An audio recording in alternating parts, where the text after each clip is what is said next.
Mo kí gbogbo ẹ̀yin olólùfẹ́ wa níkànnì IGR Malifat TV ṣe ẹkú ìfẹ́. Ọlọ́run nínú àánú nípa náà fẹ́ lè tí a ní síra wa láṣẹ Èdùmàrè. Ẹ kú gbà gbogbo ẹ̀yin tẹ́ fi àtẹ̀jíṣẹ́ ránṣẹ́ sí mi lójú òpó WhatsApp mi. Mo kí yín, mo lù yín lọ́gọ̀ ẹnu pé ẹ ṣé. Ẹ̀yin tí mi tètè dá lóhùn, ẹ foríjì mí, kò kì í ṣàfojúdi bí kò ṣe pé ọ̀nà pọ̀ bẹ́yìn ṣe ń fi ránṣẹ́ làwọn ọ̀pọ̀ míì náà lọ fi ránṣẹ́ ló sì fà á tó jẹ́ wípé ó dàbẹ́ ni pé mo fẹ́ pẹ́ láti máa dá ẹlòmíì lóhùn. Ẹ má bínú, kò ń ṣàfojúdi.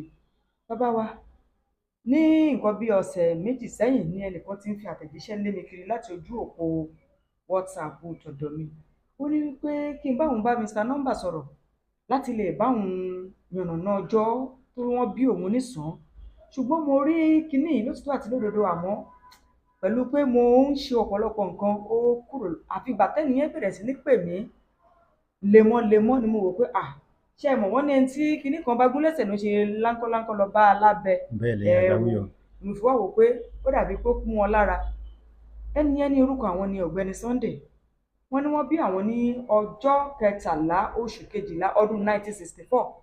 Wọ́n ní àwọn kọ̀ọ̀kan wà tó ń ṣẹlẹ̀ sáwọn lọ́wọ́lọ́wọ́ tó jẹ́ pé kò fẹ́ yá wọn tó.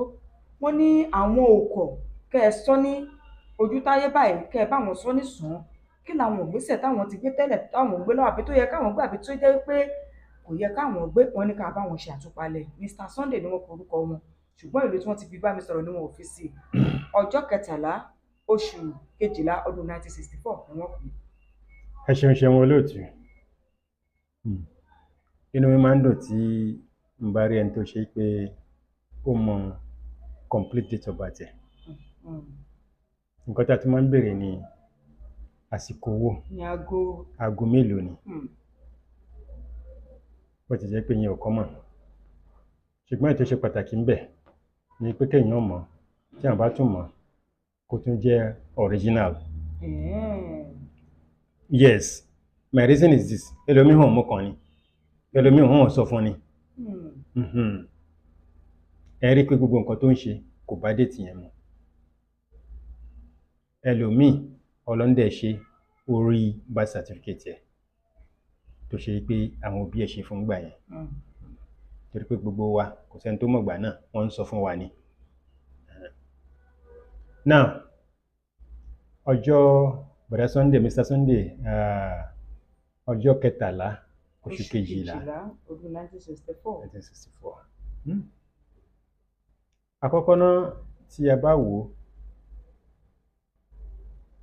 mo lè fi gbogbo ẹnu sọ wípé kò sírú nǹkan tí ọ̀gbẹ́ni yìí lè máa ṣe ó máa rí owó nídìí ẹ̀, ó máa jẹ lọ́wọ́. Bẹ́ẹ̀ni, ó máa jẹ lọ́wọ́. Kò sí nǹkan náà tó lè máa ṣe, ó máa jẹ lọ́wọ́. So the tendency pé kó máa rówó máa lówó wà. Bẹ́ẹ̀ni, the tendency pé ó máa rówó máa lówó wà. Ó dẹ̀ possible kó ṣe pé nínú family wọn gbogbo àwọn tọ́jọ́ ń jórúkọ, bó ti jẹ́ pé ẹni ò fi surname ẹ̀ sí, gbogbo àwọn tọ́jọ́ ń jẹ́ surname yẹn, ó possible kó ṣe pé òun ló máa lówó jù tàbí lórúkọ jù ní gbogbo wọn. Bẹ́ẹ̀ni, pẹ̀lú déètì yìí mi ò ṣàdúrà o, mo ń interpret déètì ni o. Bẹ́ẹ̀ni, nǹkan tẹ́ ẹ̀ ń rí lọ́jọ́ tẹ́ ẹ̀ ń wò yìí o. Gẹ́gẹ́ bí déètì tẹ́ni fi ránṣẹ́, December 13, 1964. Ó ṣeé ṣe kó ṣe pé nínú ìdílé tó ti wá kò sẹ́ni tó máa lówó tó, kò sẹ́ni tó máa lórúkọ tó. Bẹ́ẹ̀ni, àwọn tó kù máa tọ̀ lẹ́yìn ni. Ó lè wá kú o ká tó rẹ́ lómi tó máa dìde o, ṣùgbọ́n kì í ṣe ìgbà tó wà láyé. Bẹ́ẹ̀ni, not even àwọn ọmọ ẹ̀. Bẹ́ẹ̀ni, gbogbo ẹni mo fi sọ.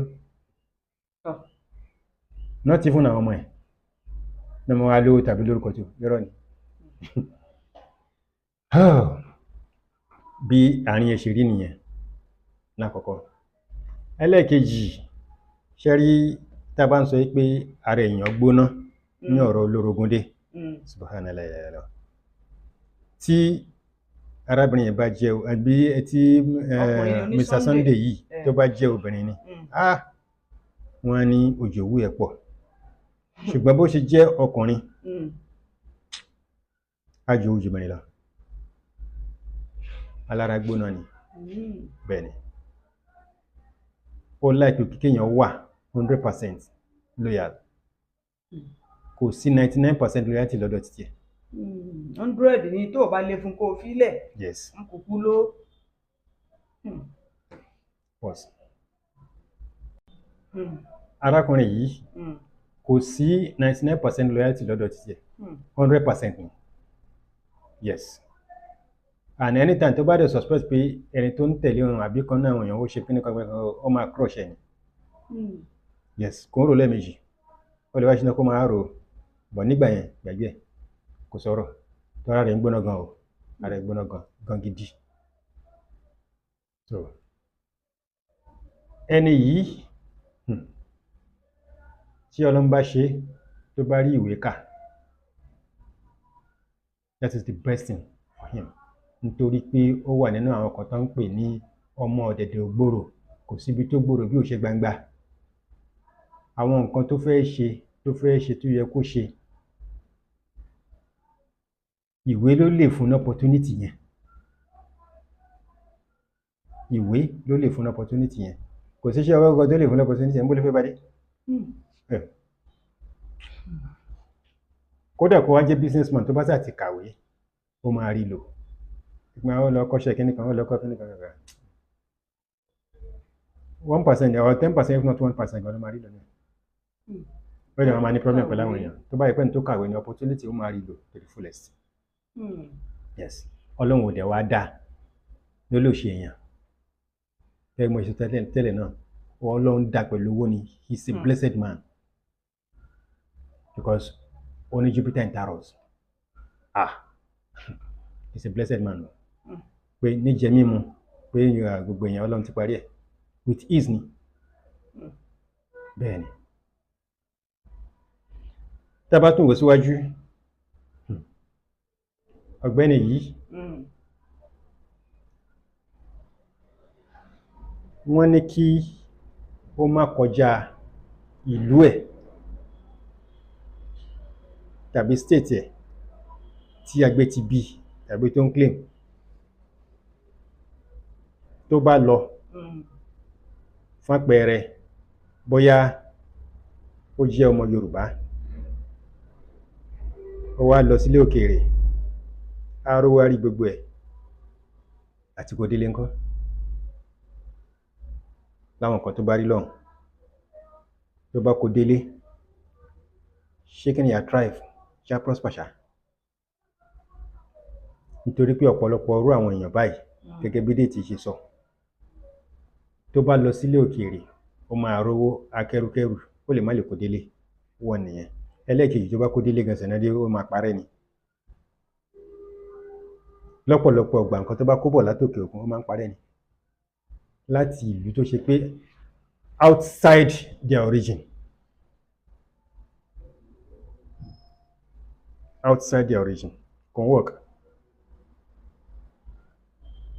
kò work but tó bá wà lọ́hùn wọ́n wọ̀ òkè àwọn nǹkan tó rí lọ́hùn pé kán kó délé tó bá kó délé for example ní ìsìnkú bá pé irú wọ́n travel out wọ́n rówó wọ́n fi owó yẹn bóyá wọ́n fi owó ránṣẹ́ sílé pé kó bá wọn ralẹ̀ kó bá wọn kọ́lé off ni àwọn kankan wá wọn kówó yẹn dé wọ́n fi owó yẹn ralé ilé ẹ̀ máa ní problem tó máa gbà padà and so on and so forth pé owó tó bá owó yìí wọ́n kó dé wọ́n á fi establish business lọ́pọ̀lọpọ̀ ọgbà business máa ń die down.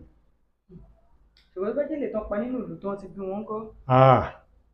Ọlọ́run máa ń fa àlùbáríkà sí ọmọ ńlá àlùbáríkà dáadáa náà ṣe máa ń sọ fún wọn yìí pé kọ́ máa kọjá wọ́n lè kúrò ní agbègbè wọn kọ́ ń lọ wá ìmọ̀ bá kọ́ṣẹ́ kàwé káàkiri kọ́ padà wá jókòó sí ìlú wọn tàbí state wọn ìlú wọn tàbí region wọn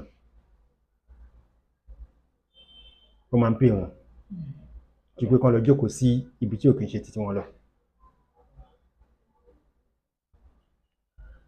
then gẹ́gẹ́ mo ṣe máa sọ pé nǹkan ìwọ̀ ló máa ń wù yàn ṣe àwọn pípù yìí lọ́pọ̀lọpọ̀ ọgbà pé kan travel out ló máa ń ṣe wọ́n.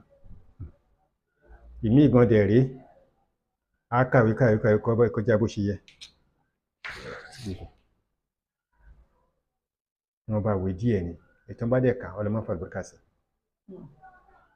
So déètì yìí ń sọ pé kí ẹni yìí kí wọ́n mójútó ẹbí wọn gan, that is the father's family, their paternal family, kó mójútó ẹbí wọn. Àwọn nǹkan tí bàbá wọn bá dẹ̀ ní kó mójútó. Mr. Sunday, bí Ọlọ́run ṣe fún wa ní ìgbà ààyè láti ṣe ìdáhùn sí ìbéèrè yín, mo bẹ̀ Ọlọ́run kọ́ lọ́wọ́ fún yín náà ní ìgbà ààyè láti gbọ́ àwọn messages náà ní àgbọ́yé. Ṣé rí ọ̀rọ̀ ṣì pọ̀. Ṣé rí ẹni yìí ó máa ní problem méjì kan tí ó pé bí ó bá ṣọ́ra. Ó máa ní problem obìnrin, ọtí tàbí drug. Bẹ́ẹ̀ ni, nítorí pé bó ṣe jẹ́ nìkan tó láìkó obìnrin, bẹ́ẹ̀ náà ló ṣe pé ìgò ni, kò sí ohun tí ò lè mu. Bẹ́ẹ̀ ni, Mr. Sunday, tí ò bá ṣe bẹ́ẹ̀ tó bá yàtọ̀ náà nǹkan tí mo ń sọ yìí, ẹ fi sórí comment section, ẹ jẹ́ káwọn èèyàn gbọ́. Ṣé rí Mr. Sunday yìí is not a brilliant student níbẹ̀rẹ̀, àní irú wọn tó bá kàwé ó possible kó ṣe pé third class ló máa mú jáde. They are not brilliant students. No? Ṣùgbọ́n wọn bàtàn bá kà ọlọ́mọ fàlọ́kà sí. Tọ́lọ́mọ bá ṣe tó bá ṣe pé ẹni yìí wọ́n rí ìwé kà ó. Then tá a bá wo 1964 sísìn yìí, Mr. Sunday ṣe clock 61 years ni. Gẹ́gẹ́ bí mo ṣe máa ń sọ ní gbogbo ìgbà, ẹ̀sọ̀ pẹ̀lẹ́ baba alágbára ilẹ̀ ń yọ̀. Bẹ́ẹ̀ ni, bẹ́ẹ̀ ni, níbi tí arákùnrin gbé wà yìí, ibi tó ṣe pé ibi gegele ni, ibi gegele ni, nítorí pé ilẹ̀ òjò kì í yọ alágbára, ẹ̀rùn ló máa ń yọ̀ wọ́n. Tí Mr. Sunday yìí ibi yóò nǹkan wà, kán tẹ̀ jẹ́jẹ́ o, kán tẹ̀ jẹ́jẹ́ o, kán tẹ̀ jẹ́jẹ́ o, nítorí pé àwọn ọmọ ajé mò ń wẹ̀ yẹn, abánidá ìbánidébẹ̀ o, abánidébẹ̀ ìbánitán o. Tí èèyàn bá ti wọ age of 56, lọ́pọ̀lọpọ̀ ọgbà age of 64 sí 65 ló máa ń tó bọ́m̀bẹ̀ o, nítorí pé ọ̀pọ̀lọpọ̀ obstacles ló wà along the road. Àwọn kìíní dẹ̀ rèé bó ṣe ń lọ, tẹ́ni yẹn ń grow in age, téèyàn ò bá mọ̀ tó bá ń tẹ báṣubàṣu, tó bá tẹ dálu ibi tó ti máa bá rẹ̀ kò ní dùn mọ́ o. Bẹ́ẹ̀ ni, ibi tó ti máa bá rẹ̀ kò ní dùn mọ́. Gẹ́gẹ́ mo yẹ sọ nínú àwọn fídíò kan tí a ṣe sẹ́yìn, àwọn tó bá wà ní ipò agbára